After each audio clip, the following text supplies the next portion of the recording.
Hello and welcome to the address autos. और आज हम बात करने वाला है सनरूफ के बारे में। सनरूफ एक ऐसा फीचर है जो कि हर कोई आज लेना चाहता है अपनी गाड़ी में। गाड़ी में तो सनरूफ होनी चाहिए और कंपनियां भी उसकी फुलफिल कर रही है। अब आपको अंडर 10 लाख में भी एक सनरूफ वाली गाड़ी मिल जाती है। लेकिन आज हम बात करने वाले इसके पॉजिटिव्स, इसके नेगेटिव्स, इसको यूज़ करते हुए मुझे क्या पॉजिटिव्स लगे, क्या नेगेटिव्स लगे, उसके बारे में हम बात करने वाले इस वीडियो में। तो अगर आप प्लान करो एक सनरूफ वाली गाड़ी लेना तो हमारा वीडियो एंड तक जरूर देखना। मैं आपको क्लियर रिव्यू दूंगा पॉजिटिव्स और नेगेटिव्स। और सनरूफ वाली बात कब से उठी? जब से अरुण पवार ने वीडियो डाला था यूट्यूब पे, लाइक उनकी स्कॉर्पियो एन में जो लीक हुआ था ऑर्डर, उसके बाद बहुत ही ज़्यादा कंट्रोवर्शियल वीडियो बनने लगी कि ये इसकी गलती। हम आज बात करने वाले हैं कि क्या सनरूफ है और कैसे ये वर्क करती है और क्या इसकी दिक्कत आ सकती है इन फ्यूचर। अगर आप एक सनरूफ वाली गाड़ी लेना चाहते हो तो वीडियो एंड तक जरूर देखना। हम आपको सारी क्लियरेंस दे देंगे कि सनरूफ वाली गाड़ी कैसी, क्योंकि मेरी है और मैं गाड़ी के कोई एक्सपर्ट नहीं हूँ, लेकिन गाड़ियाँ मेरे लिए प्यार है। वो कहते हैं ना, कुछ एक दिन कमाओगे तो क्या करोगे। मैं गाड़ियाँ लूँगा क्योंकि मुझे गाड़ियों का बहुत शौक है। और मेरी फैमिली में देखो, ये मेरे पास i20 है, वहाँ पे मेरा रॉयल एनफील्ड पड़ा हुआ है। ऑल्सो मेरे पास एक एक्सेस है, वहाँ पे एक टावेरा पड़ी है। तो ये मेरी गाड़ी है और ये हमारी चौथी गाड़ी है।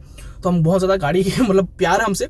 तो मैं जब कमाऊँगा तब मैं गाड़ी लूँगा, लेकिन मैं एक्सपर्ट नहीं हूँ। मैं बस आपको रियलिटी बताऊँगा कि क्या होता है क्या नहीं। समझते हैं सनरूफ के बारे में कि सनरूफ होती क्या है। अब सनरूफ के दो टाइप आते हैं। एक है ये इलेक्ट्रिक सनरूफ जो कि इतनी ही साइज में आती है, और एक आती है पैनोरामिक सनरूफ जो कि पूरे ही आपको यहाँ पे बॉडी कवर करेगी। लाइक ऊपर का जो भी रूफ है वो एंड तक आपको यहाँ पे पैनोरामिक सनरूफ देखने को मिलेगी। लेकिन डिफरेंस नहीं होता है कि उसमें भी इतनी ही जगह वो ओपन होती है, बाकी की आपको यहाँ पे स्प्लिट वाली मिलती है। मतलब ये तो फिक्स रहेगी, लेकिन हाँ इतना उसमें ओपन होगा।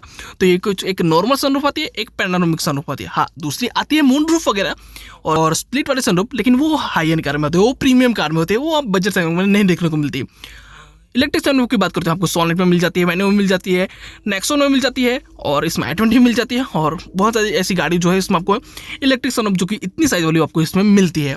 पैनोरामिक सनरूफ की बात करो तो आपको क्रेटा में मिल जाएगी, हैरियर में मिल जाएगी, सफारी में मिल जाएगी, जीप कंपास वगैरह में आपको मिल जाएगी, और XUV700 में मिल जाएगी। तो उनमें आपको पैनोरामिक सनरूफ मिल जाती है और डिफरेंट टाइप होती है। और पैनोरामिक मेनली आपको हाई एंड कार में देखने को मिलेगी जो कि 15 से लेकर 20-25 लाख तक जाएगी। उनमें आपको पैनोरामिक देखने को मिलेगी। और बजट सेगमेंट में आपको ऐसे ही इलेक्ट्रिक सनरूफ देखने को मिलेगी जो कि बहुत छोटी साइज की होती है।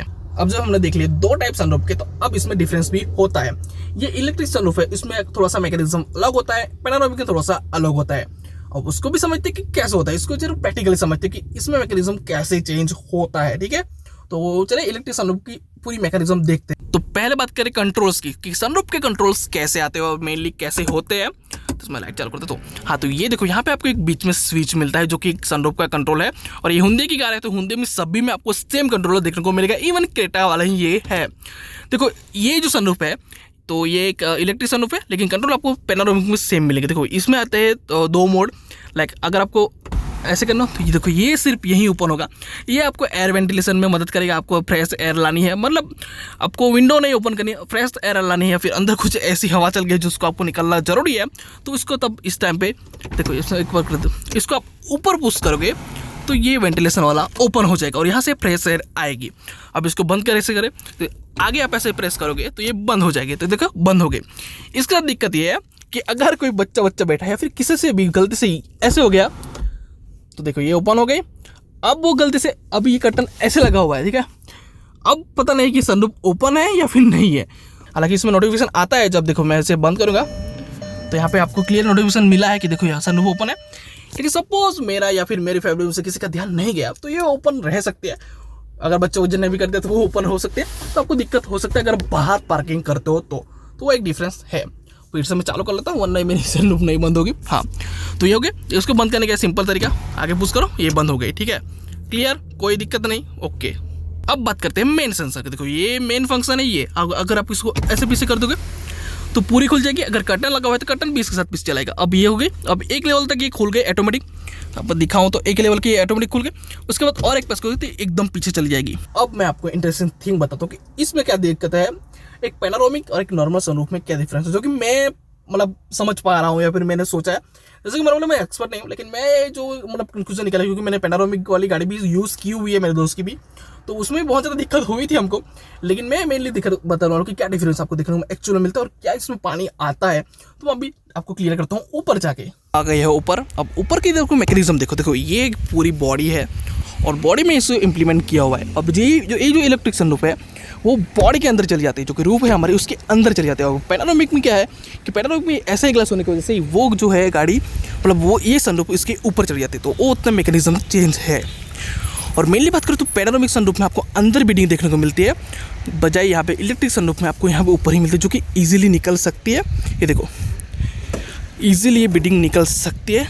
तो अगर आपको सब हिल विल गई तो आपको यहाँ पे डेफिनेटली एक लीक का प्रॉब्लम होने मतलब एक लीक का प्रॉब्लम देखने को मिल सकता है, क्योंकि अगर ये निकल जाती है तो, क्योंकि ये थोड़ी सी ऐसे ही है। और जब ये धूप ठंड या फिर पानी की कॉन्टेक्ट में आ गया तो फिर रबर है तो वो वियर एंड टियर में आता है, तो इसका मतलब जो वियर है वो थोड़ा सा कम होगा ही, क्योंकि फिर इसमें आपको मिल जाएगा मतलब पानी भी लगेगा, गर्मी भी लगेगी, ठंड भी लगेगी, तो इसका बिगड़ने के चांस बहुत ज़्यादा है इस प्राइस रेंज में।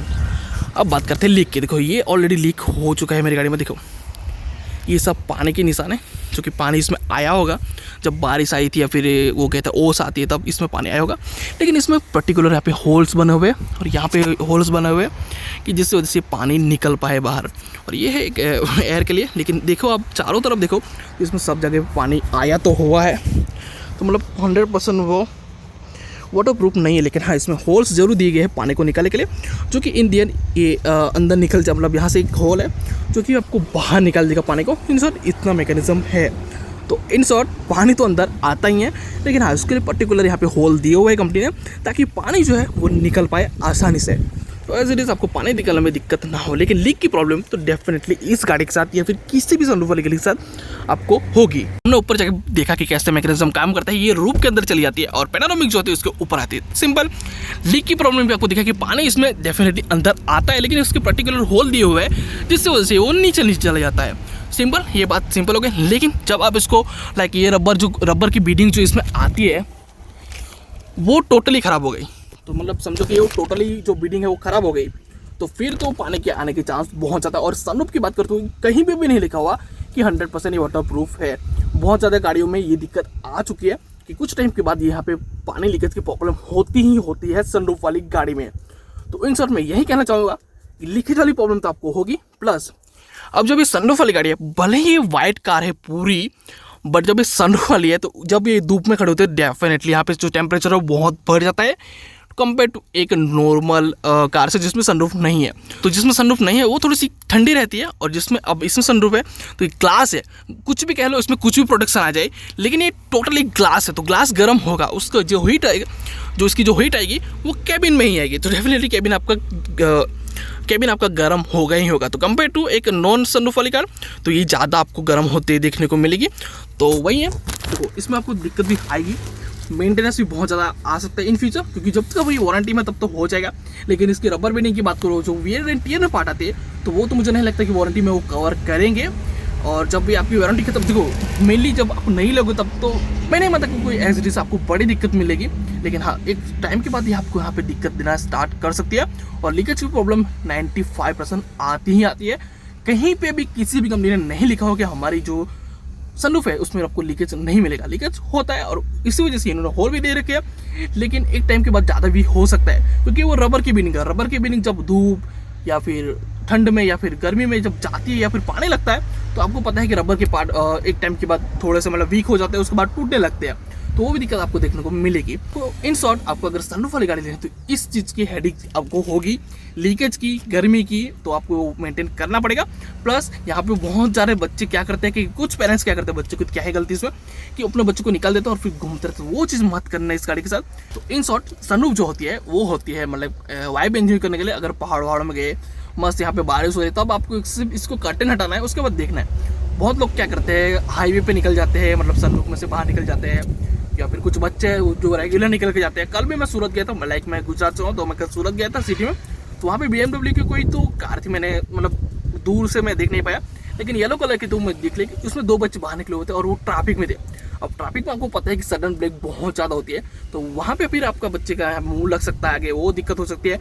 गांव में रहते तो फिर कुछ डालियाँ वालियाँ लग सकती है, वायर लग सकते हैं, क्योंकि गाँव में तो बहुत नीचे ही होते हैं, तो वो सारी दिक्कत आ सकती है। तो सनरूफ से बाहर निकलना बिल्कुल भी रिकमेंड नहीं है। मैं आज तक नहीं निकला और ना निकलूंगा, क्योंकि अगर फोटोज खींचाने तो मैं निकल सकता हूँ, बाकी ऐसे में नहीं निकलूंगा, क्योंकि वो बहुत रिस्क हो जाता है। और गवर्नमेंट ने बाकायदा बोल रखा है कि सनरूफ का यूज़ बाहर निकलने के लिए मत करना जब वो गाड़ी चलती होगी। हाँ, अगर आपके यहाँ पे ऐसे गाँव वाला में रास्ता है, देखो मेरे यहाँ पे सीधा रास्ता है और इसमें मुझे पता है कि कोई गाड़ी नहीं आती, तो वहाँ पे अगर आपको थोड़ा सा मतलब 10 की स्पीड पे निकल के फोटोज वीडियो बनाना है तो वो कर सकते हो। हाईवे पे मत करना, और जहाँ पे बहुत ज़्यादा ट्रैफिक होती है वहाँ पे मत करना, आपकी जान की रिस्क हो सकती है। अभी पेरेंट्स देख रहे हो तो आपको बच्चे को भी समझाना है ऐसा मत करें, क्योंकि आपको बच्चे को भी एट दी एंड फिर नुकसान हो सकता है। तो ओवरऑल जिनको एक सनरूफ वाली गाड़ी चाहिए और थोड़ा सा मतलब हेडिक पसंद है, लाइक हेडिक तो होगा ही, क्योंकि आपको पता है जैसे इसमें वाटर लीकेज वाली प्रॉब्लम हो सकती है, और गर्मी वगैरह देख सकते हैं, तो थोड़ा सा आप मतलब थोड़ा सा माइंड आपका थोड़ा सा बिगड़ना चाहते हो, आप इतना सह सकोगे तो डेफिनेटली एक सनरूफ वाली गाड़ी ले सकते हो। बाकी आपको ऐसे है कि मुझे कोई हेडेक नहीं चाहिए, मुझे एक नॉर्मल गाड़ी चाहिए, तो डेफिनेटली आप फिर जा सकते हो एक नॉन सनरूफ वाली गाड़ी के साथ, जो आपको ज़्यादा वैल्यू प्रोवाइड करेगी और ज़्यादा आपको ऐसे हेडेक में तो नहीं ही एटलीस्ट डालेगी, क्योंकि जब इसमें आप फीचर्स बढ़ता है तो फिर इस दिक्कत भी बढ़ जाती है। क्योंकि अगर ये बिगड़ी तो ये बहुत महंगी होगी, मुझे पता है इसकी मोटर्स महंगी होगी, इसके मतलब जो कपलर आते हैं वो महंगे होंगे, तो वो सब तो महंगा होगा ही होगा। तो इन शॉर्ट मैं कहना चाहता हूँ थोड़ा सा हेडिक वाला काम है। हाँ, गाड़ी डेफिनेटली एक लुक देती है, फील देती है, लेकिन सनरूफ बनी भी उनके लिए थी जहाँ पे ठंड बहुत ज़्यादा पड़ती थी और उनको धूप का आनंद लेना था जादू की तरह, तो उनके लिए बनी हुई थी, हमारे लिए तो नहीं, क्योंकि हमारे इंडिया में मोस्टली जगह पे हमेशा गर्मी बहुत ज़्यादा होती है। और ये जो बनी थी वो ठंड मतलब जितना मैं जानता हूँ कि जो ठंडे देश है जिसमें बर्फ़ बहुत ज़्यादा पड़ती है और उनको जादू की तरह धूप चाहिए, तो डेफिनेटली उनके लिए बनाई गई थी। लेकिन फिर इंडिया में ये फिर एक गिमी की फीचर हो गया, एक बहुत ही ऐसे अट्रैक्शन वाला फीचर हो गया, और इंडिया में बहुत से लोग ले रहे हैं और कंपनी भी बेस से एक ऊपर वाले वेरिएंट में भी सनरूफ दे रही है, तो फिर है अब लोग ले रही है तो कंपनियां भी दे रही है, तो वो एक चीज़ है। बाकी ओवरऑल सनरूफ वाली गाड़ी अच्छी होती है, लेकिन आपका हेडेक बढ़ा सकती है और ये लीकेज वाली प्रॉब्लम वगैरह आपको यहाँ पे दिक्कत हो सकती है, तो उसका जरूर से ख्याल रखना। यही था वीडियो, बाकी मिलते हैं नेक्स्ट वीडियो में। जय हिंद, वंदे मातरम, और हाँ सब्सक्राइब कर देना यार।